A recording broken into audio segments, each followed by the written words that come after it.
চ্যাটার্জি, আমি পৃথ্বীরাজ মুখার্জির মেয়ে। বলছিলাম যে ওনারা তো কেউ বাড়িতে নেই। তুমি আমাকে তোমার কাছে থাকতে দিতে চাও না, তাই না বলো? সব তুই কি বলছো দিদি ভাই? তোমাকে আর আমি কিচ্ছু বলবো না, কিচ্ছু না। হ্যাঁ রে শর্মিলা, বাবা যাবার সময় কিছু তোকে বলে যায়নি না? আমাকে তো কিছুই বলে যায়নি। কলকাতায় হঠাৎ করে কেন গেল বলতো?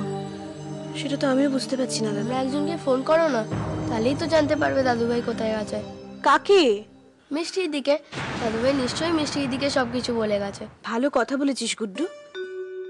সত্যি দাদা, যদি নন্দিনী শ্বশুরবাড়ির নাম্বারটা পেতাম না, তাহলে ওর সাথে বেশ গল্প করতাম জানিস।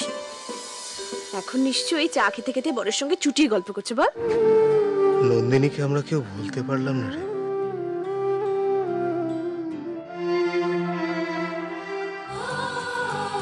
বাহ, কি সুন্দর তোকে দেখাচ্ছে। আজ আমি নন্দিনীকে নিজের হাতে করে সাজিয়ে এনেছি। যা মা, তোর শ্বশুর বাড়ি ফিরে যা। কামাল তোর সঙ্গে যাচ্ছে, সাবধানে যাস মা। কই গো দিদি ভাই? তোমাদের এখানে এসে আমি শুধু শুধু তোমাদের অশান্তি বাড়ালাম, তাই না গো? এ আবার কি কথা?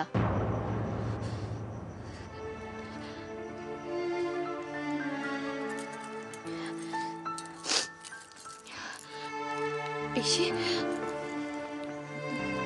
পিসি,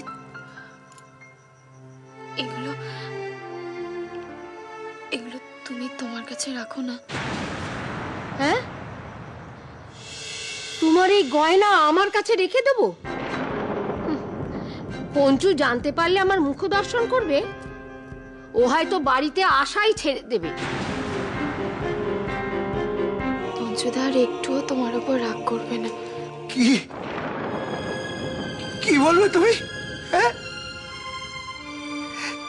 কি বলবে তুমি তোমার পঞ্চুদাকে? হ্যাঁ, তোর এই গরিব পঞ্চুদা তার ছোট বোনটাকে ঘরে রেখে জেলে হয়ে গেছে। হ্যাঁ, খরচ দিয়ে থাকতে হবে তাকে। মরে গেছে, মরে গেছে পঞ্চুদা। শোনো, ওই বড়বাবু একদিন আমাকে দেখে বলেছিল, পঞ্চু তুই এবারের একটা ছেলে রে পঞ্চু।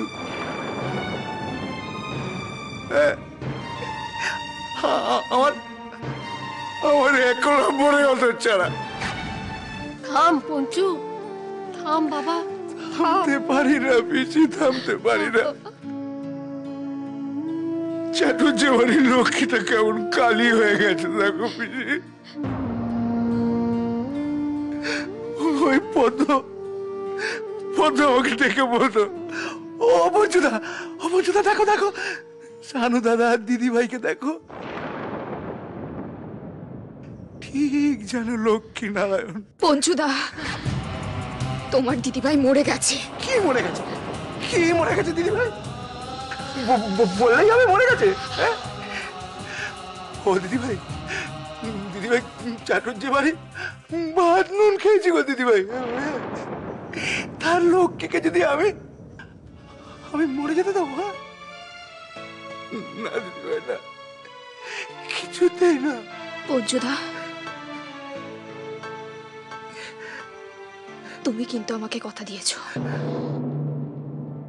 তুমি আর চ্যাটার্জি বাড়িতে কোনোদিনও যাবে না। ওই কথার বাঁধনটা দিয়ে তো তুমি বেঁধে দিয়েছো আমাকে। নাহলে দেখতে তোমার এই পঞ্চুদা তোমার জন্য কি করতে পারে দেখতে।